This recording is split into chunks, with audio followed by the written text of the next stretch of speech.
ਨਾਵਾਂ ਤੇ ਥਾਵਾਂ ਦੀ ਜ਼ਿੰਦਗੀ ਤੇ ਸਮਾਜ 'ਚ ਬਹੁਤ ਵੱਡੀ ਅਹਿਮੀਅਤ ਹੁੰਦੀ ਹੈ। ਜਿੱਥੇ ਵੱਡੇ ਲੋਕਾਂ ਦੇ ਚਰਨ ਪੈਂਦੇ ਨੇ ਉਹ ਥਾਵਾਂ ਵੱਡੀਆਂ ਹੋ ਜਾਂਦੀਆਂ ਨੇ। ਅਸੀਂ ਜਲੰਧਰ 'ਚ ਡਾਕਟਰ ਅੰਬੇਦਕਰ ਭਵਨ ਖੜੇ ਹਾਂ, ਜਿੱਥੇ 1951 'ਚ ਡਾਕਟਰ ਅੰਬੇਦਕਰ ਆਏ।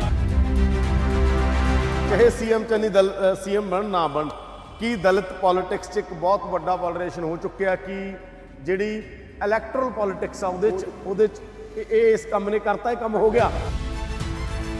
मैं दावे ना कहना, ਤੁਹਾਨੂੰ ਰਿਜ਼ਲਟ ਵੀ ਆ ਜਾਏਗਾ। ਮੈਂ ਦਾਵੇ ਨਾ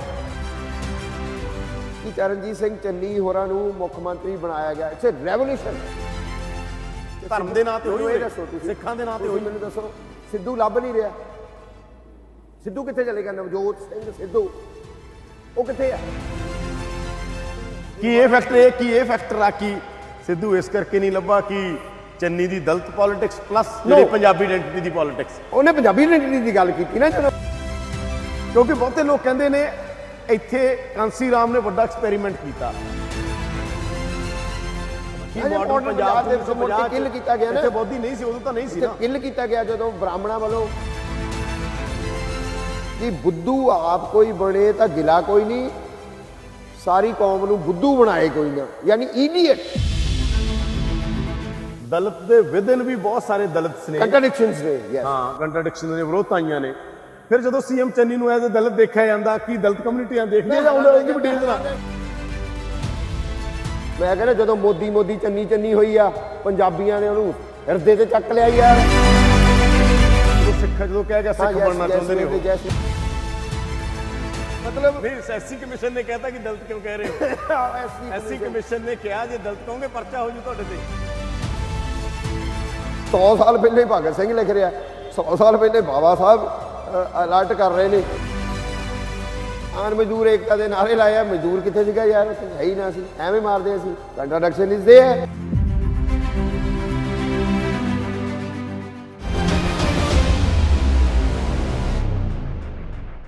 ਨਾਵਾਂ ਤੇ ਥਾਵਾਂ ਦੀ ਜ਼ਿੰਦਗੀ ਤੇ ਸਮਾਜ 'ਚ ਬਹੁਤ ਵੱਡੀ ਅਹਿਮੀਅਤ ਹੁੰਦੀ ਹੈ। ਤੁਸੀਂ ਕਿਹੜੇ ਨਾਵਾਂ ਤੇ ਕਿਹੜੀਆਂ ਥਾਵਾਂ ਨਾਲ ਜੁੜੇ ਰਹੇ, ਇਹ ਤੁਹਾਡਾ ਭਵਿੱਖ ਤੈਅ ਕਰਦੀਆਂ ਨੇ।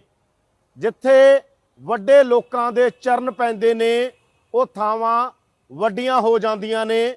ਅਸੀਂ ਜਲੰਧਰ 'ਚ ਡਾਕਟਰ ਅੰਬੇਦਕਰ ਭਵਨ ਖੜੇ ਹਾਂ, ਜਿੱਥੇ 1951 'ਚ ਡਾਕਟਰ ਅੰਬੇਦਕਰ ਆਏ ਤੇ ਡਾਕਟਰ ਅੰਬੇਦਕਰ ਨੇ ਬੜੀ ਅਹਿਮ ਵਿਸ਼ੇ ਦੇ ਉੱਤੇ ਭਾਸ਼ਣ ਦਿੱਤਾ, ਫਿਊਚਰ ਆਫ ਪਾਰਲੀਮੈਂਟ ਡੈਮੋਕ੍ਰੇਸੀ, ਯਾਨੀ ਲੋਕਤੰਤਰ ਦਾ ਭਵਿੱਖ, ਸੰਸਦੀ ਲੋਕਤੰਤਰ ਦਾ ਭਵਿੱਖ। ਤੇ ਅੱਜ ਕਿਹਾ ਜਾਂਦਾ ਲੋਕਤੰਤਰ ਖਤਰੇ 'ਚ ਹੈ। ਤੇ ਅੰਬੇਦਕਰ 1951 'ਚ ਜਲੰਧਰ 'ਚ ਆ ਕੇ ਇਹ ਗੱਲਾਂ ਕਰ ਰਹੇ ਸੀ। ਜਿਸ ਥੜੇ ਤੇ ਅਸੀਂ ਖੜੇ ਹਾਂ, ਇੱਥੇ ਹੀ ਡਾਕਟਰ ਅੰਬੇਦਕਰ ਨੇ ਭਾਸ਼ਣ ਦਿੱਤਾ ਸੀ। ਸਾਡੇ ਨਾਲ ਦੁਆਬੇ ਦਾ ਜਾਣਿਆ ਪਛਾਣਿਆ ਨਾਂ, ਜਾਂ ਕਹਿ ਦਈਏ ਪੰਜਾਬੀ ਲਿਟਰੇਚਰ ਦਾ, ਖਾਸ ਤੌਰ ਤੇ ਦਲਿਤ ਲਿਟਰੇਚਰ ਦਾ, ਖਾਸ ਤੌਰ ਤੇ ਆਰਗੈਨਿਕ ਲਿਟਰੇਚਰ ਦਾ ਵੱਡਾ ਨਾਂ ਦੇਸਰਾਜ ਕਾਲੀ ਨੇ। ਉਹਨਾਂ ਨਾਲ ਗੱਲਬਾਤ ਕਰਾਂਗੇ, ਕਿਹੜੇ ਕਿਹੜੇ ਪਲ ਅਹਿਮ ਰਹੇ। ਡਾਕਟਰ ਅੰਬੇਦਕਰ ਇੱਥੇ ਵੀ ਆਏ, ਡੀਏਵੀ ਕਾਲਜ ਵੀ ਗਏ, ਹੋਰ ਥਾਵਾਂ ਦੇ ਉੱਤੇ ਵੀ ਗਏ। ਡਾਕਟਰ ਅੰਬੇਦਕਰ ਕਿਉਂ ਆਏ ਸੀ, ਉਦੋਂ ਕਿਹੜੀ ਪਾਰਟੀ ਹੁੰਦੀ ਸੀ, ਤੇ ਬਾਅਦ ਚੋਂ ਡਾਕਟਰ ਅੰਬੇਦਕਰ ਕਿਵੇਂ ਦੁਆਬੇ ਨਾਲ ਜਾਂ ਪੰਜਾਬ ਨਾਲ ਇਨ ਟੱਚ ਰਹੇ, ਜਾਂ ਦਲਿਤ ਪੋਲਿਟਿਕਸ ਨਾਲ ਇਨ ਟੱਚ ਰਹੇ ਖਾਸ ਤੌਰ ਦੇ ਉੱਤੇ, ਕਿਉਂਕਿ ਸੀਐਮ ਚੰਨੀ ਦਲਿਤ ਭਾਈਚਾਰੇ ਚੋਂ ਨੇ। ਉਦੋਂ ਤੋਂ ਲੈ ਕੇ ਹੁਣ ਤੱਕ ਦਲਿਤ ਪੋਲਿਟਿਕਸ ਆ ਜੋ ਉਹ ਕੀ ਕਹਿੰਦੀ ਹੈ, ਤੇ ਦਲਿਤ ਪੋਲਿਟਿਕਸ ਦਾ ਇੰਪੈਕਟ ਪੂਰੇ ਪੰਜਾਬ ਤੇ ਕੀ ਹੈ। ਸਵਾਗਤ ਹੈ ਕਾਲੀ ਜੀ, ਬਹੁਤ ਬਹੁਤ ਮਿਹਰਬਾਨੀ ਯਾਦਵਿੰਦਰ, ਬਹੁਤ ਮਿਹਰਬਾਨੀ। ਸਭ ਤੋਂ ਪਹਿਲਾ ਸਵਾਲ ਮੇਰਾ ਇਹ, ਆਪਾਂ ਬਾਅਦ ਚੋਂ ਜਾਵਾਂਗੇ ਬਾਕੀ ਗੱਲਾਂ 'ਚ, ਕਿ ਕੀ ਹਿਸਟਰੀ ਹੈ ਇਸ ਥਾਂ ਦੀ, ਇਸ ਥੜੇ ਦੀ ਕੀ ਹਿਸਟਰੀ ਹੈ, ਇਸ ਥਾਂ ਤੇ ਡਾਕਟਰ ਅੰਬੇਦਕਰ ਕਿਉਂ ਆਏ? ਯਾ ਇਹ ਮੈਂ ਤਾਂ ਮੁਕੱਦਸ ਥਾਂ ਹੀ ਕਹਾਂਗਾ, ਕਿਉਂਕਿ ਵੱਡੇ ਲੋਕ ਨੇ ਬਾਬਾ ਸਾਹਿਬ ਡਾਕਟਰ ਭੀਮ ਰਾਓ ਅੰਬੇਦਕਰ ਹੋਰੀ 27-28 ਅਕਤੂਬਰ 1951, ਜਿਵੇਂ ਤੁਸੀਂ ਦੱਸਿਆ ਹੀ ਆਪਣੇ ਦਰਸ਼ਕਾਂ ਨੂੰ, ਉਹ ਜਲੰਧਰ 'ਚ ਸਨ। ਡੀਏਵੀ ਕਾਲਜ 'ਚ ਉਹਨਾਂ ਦਾ ਲੈਕਚਰ ਸੀ, ਇੱਥੇ ਵੀ ਲੈਕਚਰ ਸੀ। ਉਹ ਲੈਕਚਰ ਦਾ ਇਸ਼ੂ ਜਿਹੜਾ ਸੀ, ਮੁੱਦਾ ਜਿਹੜਾ ਸੀ, ਸਬਜੈਕਟ ਜਿਹੜਾ ਸੀ, ਫਿਊਚਰ ਆਫ ਪਾਰਲੀਮੈਂਟਰੀ ਡੈਮੋਕ੍ਰੇਸੀ ਸੀ। ਔਰ ਮੈਂ ਹੈਰਾਨ ਆ, ਐਡੇ ਵਿਜ਼ਨਰੀ ਲੋਕ ਉਸ ਵੇਲੇ ਆ ਜੋ ਅੱਜ ਕਲੈਪਸਡ ਹੋ ਰਹੀਆਂ ਨੇ ਡੈਮੋਕ੍ਰੈਟਿਕ ਇੰਸਟੀਟਿਊਸ਼ਨਸ, ਸਾਡੇ ਮਾਨਯੋਗ ਸੁਪਰੀਮ ਕੋਰਟ ਤੇ ਜੱਜਿਸ ਨੂੰ ਆਣ ਕੇ ਕਹਿਣਾ ਪੈ ਜਾਂਦਾ ਆ ਸਫੋਕੇਸ਼ਨ ਮਹਿਸੂਸ ਕਰਦੇ ਨੇ, ਸਾਡੀਆਂ ਏਜੰਸੀਆਂ ਸਫੋਕੇਟਡ ਨੇ। ਉਹ ਸਾਰੀਆਂ ਹੀ ਚਿੰਤਾਵਾਂ ਜਿਹੜੀਆਂ ਬਾਬਾ ਸਾਹਿਬ ਦੀਆਂ ਚਿੰਤਾਵਾਂ, ਮੈਂ ਦੇਖੋ 100 ਸਾਲ ਪਹਿਲਾਂ ਬਾਬਾ ਸਾਹਿਬ ਨੇ ਇੱਕ ਚਿੰਤਾ ਜ਼ਾਹਰ ਕੀਤੀ। ਉਹਨਾਂ ਨੇ ਆਰਟੀਕਲ ਲਿਖਿਆ ਕਿ ਜਿਹੜੇ ਭਾਸ਼ਾਈ ਆਧਾਰ ਦੇ ਉੱਤੇ ਅਸੀਂ ਸੂਬੇ ਬਣਾ ਰਹੇ ਹਾਂ, ਉਹਨਾਂ ਸੂਬਿਆਂ ਦੇ ਵਿੱਚ ਕੀ ਹੋ ਜਾਏਗਾ, ਪੰਜਾਬ 'ਚ ਜੱਟ ਰਾਜ ਆ ਜਾਏਗਾ, ਉੱਥੇ ਮਰਾਠਾ ਰਾਜ ਆ ਜਾਏਗਾ, ਉਧਰ ਰੈਡੀ ਰਾਜ ਆ ਜਾਏਗਾ। ਅੱਜ ਅਸੀਂ ਉਹ ਚੱਲ ਰਹੇ ਹਾਂ। ਤੁਸੀਂ ਹੁਣੇ ਕਿਹਾ ਕਿ ਚਰਨਜੀਤ ਸਿੰਘ ਚੰਨੀ ਹੋਰਾਂ ਨੂੰ ਮੁੱਖ ਮੰਤਰੀ ਬਣਾਇਆ ਗਿਆ। It's a revolution. 58% ਜੱਟ ਪਾਪੂਲੇਸ਼ਨ ਜਿੱਥੇ ਹੋਵੇ ਪੰਜਾਬ 'ਚ, ਔਰ ਸਿੱਖ ਪਾਪੂਲੇਸ਼ਨ, ਸਿੱਖ ਕਹਿ ਲਓ, ਜੱਟ ਕਹਿ ਲਓ, ਜੱਟ ਹੀ ਆ। ਉਹ ਸੌਖਾ ਹੀ ਆ, ਜੱਟ ਕਹਿਣਾ ਸੌਖਾ ਸਮਝ ਲੱਗੇਗਾ। ਉਹਨਾਂ ਨੂੰ ਸਿੱਖ ਕਹਾਂਗੇ ਤਾਂ ਬੜਾ ਸਿਆਪਾ ਪੈ ਜਾਂਦਾ ਫਿਰ। ਉਹ ਯਾਨੀ ਡੋਮੀਨੇਟ ਕਰ ਰਹੇ ਹੋਵੇ, ਹੈਜਮੋਨਿਕ ਕਲਚਰ ਉਹਨਾਂ ਦਾ ਹੋਵੇ, ਉੱਥੇ ਇੱਕ ਦਲਿਤ ਦਾ CM ਬਣਨਾ, ਜਿਹੜਾ ਮੈਨੂੰ ਲੱਗਦਾ ਜਿਹੜੀ ਬਾਬਾ ਸਾਹਿਬ ਨੂੰ ਕਿਤੇ ਖਦਸ਼ਾ ਜ਼ਾਹਰ ਕੀਤਾ ਸੀਗਾ ਉਹਨਾਂ ਨੇ, ਉਸ ਖਦਸ਼ੇ ਨੂੰ ਕੱਟਿਆ ਪੰਜਾਬ ਨੇ। ਉਹ ਹਾਲਾਤ ਕੀ ਬਣੇ, ਉਹ ਮਜਬੂਰੀਆਂ ਕਾਂਗਰਸ ਦੀਆਂ ਕੀ ਬਣੀਆਂ, ਮੈਂ ਇਹਦੇ ਤੇ ਨਹੀਂ ਜਾਂਦਾ। ਮੈਂ ਥੋੜਾ ਪਹਿਲਾਂ ਇਹ ਗੱਲਾਂ 'ਚ ਬਾਅਦ 'ਚ ਜਾਵਾਂਗੇ। ਮੈਂ ਪੁੱਛਣਾ ਚਾਹੁੰਦਾ ਡਾਕਟਰ ਅੰਬੇਦਕਰ ਕਿੱਥੇ ਪੰਜਾਬ ਆਉਂਦੇ ਨੇ ਸਭ ਤੋਂ ਪਹਿਲਾਂ, ਫਿਰ ਇੱਥੇ ਆਉਂਦੇ ਨੇ, ਉਹ ਸਾਰਾ ਦੱਸੋ। ਅੰਮ੍ਰਿਤਸਰ ਤੋਂ ਐਂਟਰੀ ਹੁੰਦੀ ਹੈ? ਅੰਮ੍ਰਿਤਸਰ ਤੋਂ ਐਂਟਰੀ ਹੋਈ ਸੀ। ਫੋਟੋ ਵੀ ਪਹਿਲਾਂ ਮੈਂ ਕਹੂੰਗਾ ਬੜੀ ਨਿਰਮਲ ਜੀ ਹੋਰਾਂ ਨੂੰ, ਯੈਸ ਡੀਏਵੀ ਕਾਲਜ ਮੈਂ ਜ਼ਰੂਰ ਕਹੂੰਗਾ ਸਾਡੇ ਕੈਮਰਾਮੈਨ ਦਿਖਾਉਣਗੇ। ਨਿਰਮਲ ਅੰਬੇਡਕਰ ਹੀ ਹੋਰੀ, ਨਿਰਮਲ ਅੰਬੇਦਕਰ ਹੀ, ਇਹਨਾਂ ਦਾ ਨਾਂ ਹੀ ਨਿਰਮਲ ਅੰਬੇਦਕਰ ਹੀ ਹੈ। ਯੈਸ। ਤੇ ਨਿਰਮਲ ਹੋਰਾਂ ਨੇ, ਇਹ ਫੋਟੋ ਆ ਡਾਕਟਰ ਅੰਬੇਦਕਰ ਦੀ, ਉਦੋਂ ਦੀ ਫੋਟੋ ਆ ਗਈ। ਯਾ ਤਾਂ ਡੀਏਵੀ ਕਾਲਜ ਜਲੰਧਰ ਦੀ ਫੋਟੋ, ਡੀਏਵੀ ਕਾਲਜ ਜਲੰਧਰ ਦੀ ਹੈ, ਪਰ ਇਹ ਥਾਂ ਤੇ ਸਭ ਤੋਂ ਪਹਿਲਾਂ ਇੱਥੇ ਆਏ। ਹਾਂ ਯੈਸ, ਇੱਥੇ ਆਏ 27 ਨੂੰ। ਯੈਸ, ਔਰ 28 ਨੂੰ ਡੀਏਵੀ ਕਾਲਜ ਉਹਨਾਂ ਦਾ ਲੈਕਚਰ ਹੈ। ਤਸਵੀਰ ਜਿਹੜੀ 28 ਤਰੀਕ ਦੀ ਹੈ। ਹਾਂ। ਇਸ ਤੋਂ ਬਾਅਦ ਲੁਧਿਆਣੇ ਤੋਂ ਬਾਅਦ ਪਟਿਆਲੇ। ਮੈਂ ਸ਼ੁਰੂ ਤੋਂ ਪੁੱਛਣਾ ਚਾਹੁੰਦਾ ਕਿ ਡਾਕਟਰ ਅੰਬੇਦਕਰ ਦੀ ਐਂਟਰੀ ਪੰਜਾਬ 'ਚ ਕਿੱਥੇ ਹੁੰਦੀ ਹੈ, ਕਿੱਥੇ ਗਏ ਹੋ? ਉਹ ਅੰਮ੍ਰਿਤਸਰ ਤੋਂ ਆਉਂਦੇ ਨੇ। ਅੰਮ੍ਰਿਤਸਰ ਤੋਂ ਰਾਹ ਦੇ ਵਿੱਚ ਬਹੁਤ ਭਵਯ ਸਵਾਗਤ ਹੈ ਉਹਨਾਂ ਦਾ। ਜਲੰਧਰ ਆਉਂਦੇ ਨੇ, ਲੁਧਿਆਣੇ ਜਾਂਦੇ ਨੇ, ਫਿਰ ਪਟਿਆਲੇ ਜਾਂਦੇ ਨੇ। You cantt imagine. 2-3 ਭਾਵਕ ਜਿਹੀਆਂ ਗੱਲਾਂ ਮੈਂ ਦੱਸਦਾ। ਹਫ਼ਤਾ 10-10 ਦਿਨ ਪਹਿਲਾਂ ਲੋਕੀ ਗੱਡਿਆਂ ਤੇ ਬਹਿ ਕੇ, ਕੋਈ ਲੁਧਿਆਣੇ ਪਹੁੰਚ ਰਿਹਾ, ਕੋਈ ਪਟਿਆਲੇ ਪਹੁੰਚ ਰਿਹਾ, ਲੋਕੀ ਆਪਣਾ ਰਹਿਬਰ ਦੇਖਣ ਵਾਸਤੇ, ਮਤਲਬ ਰਹਿਬਰ ਸ਼ਬਦ ਉਹਨਾਂ ਵਾਸਤੇ ਇਸਤੇਮਾਲ ਹੁੰਦਾ ਸੀਗਾ। ਇੱਥੇ ਜਦੋਂ ਲੈਕਚਰ ਕਰਦੇ ਸੀਗੇ, ਸ਼ਡਿਊਲਡ ਕਾਸਟ ਫੈਡਰੇਸ਼ਨ ਸੀ, ਉਹਨਾਂ ਨੇ ਬੁਲਾਇਆ ਸੀਗਾ। ਭਾਗਵਾਲ ਪਾਗਲਵਾਸ ਸੈਕਟਰੀ ਐਟ ਦਾ ਟਾਈਮ, ਔਰ ਗੁਰਦਾਸ ਰਾਮ ਆਲਮ ਸਾਡੇ ਬੜੇ ਪੋਏਟ ਹੋਏ ਨੇ, ਵੱਡੇ ਸ਼ਾਇਰ, ਲੋਕ ਅਵਾਮੀ ਸ਼ਾਇਰ ਹੋਏ ਨੇ। ਉਹਨਾਂ ਤੇ ਗੀਤ ਬੋਲਿਆ ਉਸ ਵੇਲੇ ਇੱਥੋਂ ਕਿ ਬੜਾ ਸ਼ੋਰ ਪੈਂਦਾ ਗਰੀਬਾਂ ਦੇ ਵਿਹੜੇ, ਨੀ ਅੱਜ ਕੌਣ ਆਇਆ ਸਵੇਰੇ ਸਵੇਰੇ, ਉਹ ਸੁੱਤੇ ਹੋਏ ਭਾਗ ਜਗਾਵਣ ਲਈ ਆਇਆ। ਮਾਈ ਗॉड, ਮਾਈਂਡ ਬਲੋਇੰਗ। ਲੂ ਕੰਡੇ ਖੜੇ ਹੋ ਜਾਂਦੇ ਨੇ ਉਹ ਜਦੋਂ ਤੁਸੀਂ ਉਹਦੀ ਭਾਵਨਾ ਸਮਝਦੇ ਹੋ। ਤੇ ਉਹ ਬਾਬਾ ਸਾਹਿਬ ਨੂੰ, ਉਹਨਾਂ ਦੇ ਨਾਲ ਬੈਠੇ ਕੋਈ ਸੱਜਣ ਦਲਿਤ ਲੀਡਰ ਹੋਣਗੇ, ਉਹ ਕਹਿੰਦੇ ਤੁਹਾਨੂੰ ਸਮਝ ਲੱਗਾ ਇਹਨਾਂ ਨੇ ਕੀ ਗਾਇਆ? ਪੰਜਾਬੀ 'ਚ ਗਾਇਆ ਨਾ। ਉਹ ਕਹਿੰਦੇ ਮੈਨੂੰ ਬੋਲ ਨਹੀਂ ਸਮਝ ਲੱਗੇ, ਭਾਵਨਾ ਸਾਰੀ ਮੈਂ ਸਮਝ ਗਿਆ।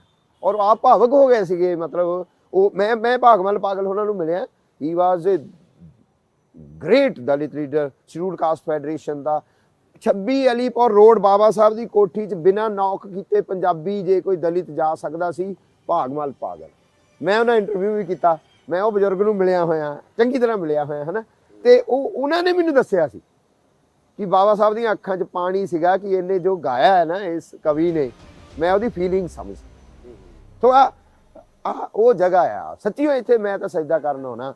ਔਰ ਉਸ ਤੋਂ ਬਾਅਦ ਲਾਹੌਰੀ ਰਾਮ ਬਾਲੀ ਹੋਣਾ ਦਾ ਨਾਂ ਤੁਸੀਂ ਸੁਣਿਆ ਹੋਣਾ, ਹੈ ਨਾ। ਉਨੀ ਉਮਰ ਦੇ ਵਰੇ ਨਹੀਂ ਜਿੰਨੇ ਕੇਸ ਚੱਲਦੇ ਨੇ ਬਜ਼ੁਰਗਾਂ ਦੇ ਉੱਤੇ, ਐ ਠੋਕ ਕੇ ਝੰਡਾ ਕੱਢਣ ਵਾਲੇ, ਔਰ ਬੁੱਧਿਸਟ ਫਿਲਾਸਫੀ ਨੂੰ ਫੈਲਾਉਣ ਵਾਲੇ। ਭੀਮ ਪੱਤਰਕਾ, ਮੈਨੂੰ ਲੱਗਦਾ 56 ਸਾਲ ਹੋ ਗਏ ਉਹਨਾਂ ਨੂੰ ਕੱਢਦਿਆਂ ਨੂੰ। ਔਰ ਭੀਮ ਪੱਤਰਕਾ ਉਹ ਆ ਜਿਹੜੀ ਟਰਾਈਬਲ ਏਰੀਆਜ਼ ਦੇ ਵਿੱਚ ਘੰਟੀ ਖੜਕਾਉਂਦੇ ਨੇ, ਉਹ ਲੋਕਾਂ ਨੂੰ ਇਕੱਠੇ ਕਰਕੇ, ਇੱਕ ਬੰਦਾ ਥੜੇ ਤੋਂ ਪੜ੍ਹਦਾ ਤੇ ਬਾਕੀ ਅਨਪੜ੍ਹ ਸੁਣਦੇ ਨੇ। 56 ਸਾਲ ਹੋ ਗਏ ਰੈਗੂਲਰ ਉਹ ਵੀਕਲੀ ਅਖਬਾਰ ਕੱਢਦਿਆਂ ਨੂੰ, ਲਾਹੌਰੀ ਰਾਮ ਬਾਲੀ ਹੋਰਾਂ ਨੂੰ। ਇਹ ਫਿਰ ਸਾਰਾ ਜਿਹੜਾ ਤੁਸੀਂ ਅੰਬੇਡਕਰ ਭਵਨ ਦੇਖ ਰਹੇ ਹੋ, ਬੁੱਧਮ ਸ਼ਰਣਮ ਗੱਛਮੀ ਦੇਖ ਰਹੇ ਹੋ, ਇਹ ਫਿਰ ਉਹਨਾਂ ਬਾਬਾ ਸਾਹਿਬ ਦੇ ਨਾਲ ਕੰਮ ਕੀਤਾ, ਉਹਨਾਂ ਨਾਲ ਪ੍ਰਣ ਕੀਤਾ। ਜਦੋਂ ਉਹ ਸਵਰਗਵਾਸ ਹੋਏ ਤੇ ਫਿਰ ਕਸਮ ਖਾਧੀ ਕਿ ਹਾਂ ਮੈਂ ਤੁਹਾਡਾ ਮਿਸ਼ਨ ਲੈ ਕੇ ਜਾਵਾਂ। ਆਓ ਆਪਾਂ ਚੱਲਦੇ ਹਾਂ ਥੱਲੇ। ਕੀ ਹੋਰ ਇੱਥੇ ਅਹਿਮ ਗੱਲਾਂ ਕੀ ਜੁੜੀਆਂ? ਫਿਰ ਮੈਂ ਥੋੜਾ ਪੋਲਿਟਿਕਸ ਤੇ ਵੀ ਆਉਂਗਾ। ਓਵਰਆਲ ਜੇ ਮੈਂ ਚੱਲ ਆਪਾਂ ਇੱਥੇ ਸ਼ੁਰੂ ਕਰਦੇ ਹਾਂ ਕਿ 1951 ਚ ਉਹਨਾਂ ਦਾ ਇੱਥੇ ਹੋਣਾ, ਉਦੋਂ ਪਹਿਲਾਂ ਵੀ ਇੱਥੇ ਪੋਲਿਟਿਕਸ ਆ, ਮਾਰਜਨਲ ਸੈਕਸ਼ਨਾਂ ਦੀ, ਡਾਕਟਰ ਅੰਬੇਦਕਰ ਦਾ ਆਉਣਾ ਤੇ ਅੱਜ ਪੰਜਾਬ ਦੇ ਅੰਦਰ ਇੱਕ ਦਲਿਤ CM।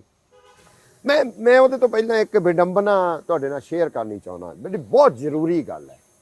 ਐਸੀ ਬੁੱਧਿਜ਼ਮ ਦੇਖ ਰਹੇ ਹੋ, ਅੰਬੇਡਕਰ ਬੁੱਧਿਜ਼ਮ ਫਿਲਾਸਫੀ ਲੈ ਕੇ ਆਇਆ, ਪਰ ਸਾਡੇ ਬੁੱਧਿਜ਼ਮ ਦੀ ਫਿਲਾਸਫੀ ਪੰਜਾਬ 'ਚ ਜਿਹੜੇ ਰਵਿਦਾਸੀਆ ਡੇਰੇ ਸੀਗੇ ਉਹਨਾਂ ਨੂੰ ਹਜਮ ਨਾ ਸੀ ਹੁੰਦੀ। ਇੱਕ ਬਹੁਤ ਵੱਡਾ ਡੇਰਾ ਸੀ ਚੱਕ ਹਕੀਮ ਦਾ, ਉਹ ਬਾਬਾ ਰਵਿਦਾਸੀਆ ਸੀ ਡੇਰੇਦਾਰ। ਉਹਨੇ ਉਹ ਕਵੀ ਦਰਬਾਰ ਕੋਲ ਆਉਂਦਾ ਹੁੰਦਾ ਸੀ ਤਰਾ ਮਿਸਰਾ ਦੇ ਕੇ। ਜਦੋਂ ਇੱਧਰ ਬੁੱਧਿਜ਼ਮ ਦੀ ਕਨਵਰਜਨ ਸ਼ੁਰੂ ਹੋਈ ਉਹਨੇ ਤਰਾ ਮਿਸਰਾ ਪਤਾ ਕੀ ਦਿੱਤਾ ਕਿ ਬੁੱਧੂ ਆਪ ਕੋਈ ਬਣੇ ਤਾਂ ਗਿਲਾ ਕੋਈ ਨਹੀਂ, ਸਾਰੀ ਕੌਮ ਨੂੰ ਬੁੱਧੂ ਬਣਾਏ ਕੋਈ ਨਾ, ਯਾਨੀ ਈਡੀਅਟ। ਬੁੱਧਿਜ਼ਮ ਦਾ ਮਤਲਬ ਈਡੀਅਟ। ਇਹਨਾਂ ਨੇ ਭੀਮ ਪੱਤਰਕਾ ਕੱਢੀ, ਉਹਨਾਂ ਨੇ ਰਵਿਦਾਸ ਪੱਤਰਕਾ ਕੱਢ ਦਿੱਤੀ। ਇਹਨਾਂ ਦੇ ਡਾਂਗਾ ਸੋਟਾ ਵੀ ਚੱਲਦੇ ਰਹੇ ਆ। ਦਿਸ ਇਜ਼ ਕੰਟਰਡਿਕਸ਼ਨ ਵਿਦਿਨ ਦਲਿਤ। ਅੱਜ ਵੀ ਜਿਹੜੇ ਬੁੱਧਿਸਟ ਨੇ, ਨਿਓ ਬੁੱਧਿਸਟ ਨੇ, ਉਹ ਰਵਿਦਾਸੀਆਂ ਨੂੰ ਦੇਖ ਕੇ ਰਾਜੀ ਨਹੀਂ ਹੈਗੇ। ਰਵਿਦਾਸੀਆਂ ਦੇ ਵਿੱਚੋਂ ਹਨਾ ਦਲਿਤ ਨੇ, ਤੇ ਜਿਹੜੇ ਰਵਿਦਾਸੀਏ ਨੇ ਉਹ ਬੁੱਧਿਸਟਾਂ ਨੂੰ ਦੇਖ ਕੇ ਰਾਜੀ ਨਹੀਂ। ਇਹਨਾਂ ਦਾ ਕੱਲਾ ਵਿਚਾਰਧਾਰਕ ਲੜਾਈਆਂ ਨਹੀਂ ਚੱਲੀਆਂ, ਡਾਂਗਾ ਸੋਟੀਆਂ ਵੀ, ਤਲਵਾਰਾਂ ਵੀ ਚੱਲੀਆਂ ਆਪਸ ਵਿੱਚ ਇਹਨਾਂ ਦੀਆਂ। ਤਾਂ ਦਿਸ ਇਜ਼ ਅ ਕੰਟਰਡਿਕਸ਼ਨ। ਮਤਲਬ ਅਸੀਂ ਆਇਡੈਂਟੀਟੀ ਪੋਲਿਟਿਕਸ ਦੀ ਗੱਲ ਕਰਦੇ ਆਂ, ਪਛਾਣ ਦੀ ਰਾਜਨੀਤੀ, ਯਾਦਵਿੰਦਰ, ਪਛਾਣ ਦੀ ਰਾਜਨੀਤੀ ਜਿਹੜੀ ਆਪਾਂ ਉਸ ਥਾਂ ਤੇ ਖੜੇ ਆਂ ਜਿੱਥੇ ਅਗਲਾ ਚੌਂਕ ਜਿਹੜਾ ਹੈ ਨਾ ਉਹ ਸਤਿਗੁਰ ਰਵਿਦਾਸ ਦੇ ਨਾਮ ਤੇ ਚੌਂਕ ਹੈ। ਤੱਲਣ ਦੇ ਵਿੱਚ ਸਿਆਪਾ ਪੈਂਦਾ, ਸੋਸ਼ਲ ਬਾਈਕਾਟ ਹੁੰਦਾ, ਦਲਿਤਾਂ ਦਾ ਜੱਟ ਬਾਈਕਾਟ ਕਰਦੇ ਨੇ। ਦਲਿਤ ਉੱਥੇ ਤਕੜੇ ਨੇ, ਉਹ ਇੰਟਰਨੈਸ਼ਨਲ ਲੈਵਲ ਦੇ ਉੱਤੇ UN ਤੱਕ ਗੂੰਜਾਂ ਪੈ ਜਾਂਦੀਆਂ ਨੇ। ਇਹ ਅਸਰਸ਼ਨ, ਦਲਿਤ ਅਸਰਸ਼ਨ ਦਾ ਗੜ ਬੂਟਾ ਮੰਡੀ ਆਪਾਂ ਚਲਾਂਗੇ, ਉੱਥੇ ਤੁਹਾਨੂੰ ਮੈਂ ਦਿਖਾਉਂਗਾ। ਉਹ ਉੱਥੇ ਇਕੱਠੇ ਹੁੰਦੇ ਨੇ, ਉਹ ਗੋਲੀ ਚੱਲਦੀ ਹੈ, ਮੁੰਡੇ ਮਰਦੇ ਨੇ। ਉਹਦੇ ਖੱਬੇ ਹੱਥ ਸਾਰੀ ਬਾਲਮੀ ਕਮਿਊਨਿਟੀ, ਬੂਟਾ ਮੰਡੀ ਸਾਰੀ ਆਤਰਮੀ ਕਮਿਊਨਿਟੀ, ਰਵਿਦਾਸੀਆ ਕਮਿਊਨਿਟੀ, ਤੇ ਸੱਜੇ ਹੱਥ ਸਾਰੀ ਮੇਘ ਬਰਾਦਰੀ, ਭਗਤ, ਸਾਰੇ ਦਲਿਤ ਨੇ। ਤੇ ਮੈਂ ਜਿਹੜੀ ਆਇਡੈਂਟੀਟੀ ਪੋਲਿਟਿਕਸ ਦੀ ਗੱਲ ਕਰਦਾ, ਜਿਹੜਾ ਪਾੜਿਆ ਅੰਗਰੇਜ਼ ਨੇ ਸਾਨੂੰ, ਉਹ ਬਾਲਮੀਕੀ ਕਹਿੰਦੇ ਨੇ ਇਹ ਤਾਂ ਰਵਿਦਾਸੀਆਂ ਦਾ ਮਸਲਾ, ਸਾਡਾ ਤਾਂ ਮਸਲਾ ਹੀ ਨਹੀਂ ਹੈ। ਉਹ ਉੱਥੇ ਬੈਠੇ ਨੇ ਆਰਾਮ ਨਾਲ। ਉਹ ਮੇਘ ਕਹਿੰਦੇ ਇਹ ਤਾਂ ਰਵਿਦਾਸੀਆਂ ਦਾ ਮਸਲਾ, ਸਾਡਾ ਤਾਂ ਮਸਲਾ ਹੀ ਨਹੀਂ ਹੈ। ਉਹ ਉੱਥੇ ਬੈਠੇ ਨੇ ਤੇ ਗੋਲੀ ਆਪ ਧਰਮੀਆਂ ਦੇ ਉੱਤੇ ਚੱਲ ਰਹੀ ਹੈ, ਯਾਨੀ ਆਇਡੈਂਟੀਟੀ ਪੋਲਿਟਿਕਸ।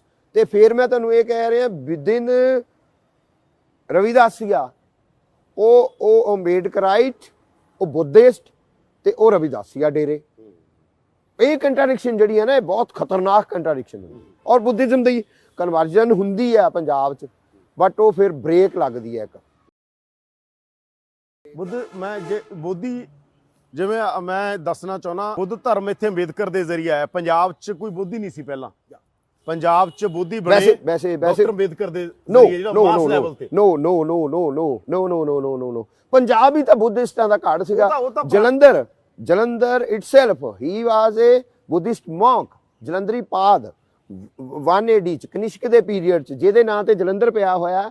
ਮੁੜ ਕੇ ਪੁਰਾਣਾ ਦੇ ਵਿੱਚ ਉਹ ਪਿਆ। ਮੈਂ ਮਾਡਰਨ ਪੰਜਾਬ ਦੀ ਗੱਲ ਕਰਦਾ। ਮਾਡਰਨ ਪੰਜਾਬ ਦੇ ਵਿੱਚ ਮੁੜ ਕੇ ਕਿਲ ਕੀਤਾ ਗਿਆ ਨਾ। ਬੋਧੀ ਨਹੀਂ ਸੀ ਉਦੋਂ, ਤਾਂ ਨਹੀਂ ਸੀ ਇੱਥੇ ਕਿਲ ਕੀਤਾ ਗਿਆ ਜਦੋਂ ਬ੍ਰਾਹਮਣਾਂ ਵੱਲੋਂ। ਤੇ ਇੱਥੇ ਦੇ 11 ਵੱਡੇ ਬੁੱਧਿਸਟ ਮੱਠ ਸੀਗੇ, ਇੱਥੇ ਕਤਲੇਆਮ ਹੋਇਆ, ਇੱਥੇ ਕਿਲ ਕੀਤਾ ਗਿਆ। ਮਿਡੇਵਲ ਹਿਸਟਰੀ ਚ ਹੋਇਆ ਨਾ। ਯੈਸ, ਬਟ ਇੱਥੇ ਬੁੱਧਿਜ਼ਮ ਦਾ ਬਹੁਤ ਮਾਡਰਨ, ਜਿਹੜਾ ਮਾਡਰਨ ਦੌਰ ਦੇ ਅੰਦਰ ਮਾਡਰਨ ਪੰਜਾਬ ਚ ਬੁੱਧਿਜ਼ਮ ਵਾਇਆ ਅੰਬੇਦਕਰ ਆਇਆ। ਯੈਸ, ਆਈ ਐਗਰੀ ਵਿਦ ਦਿਸ।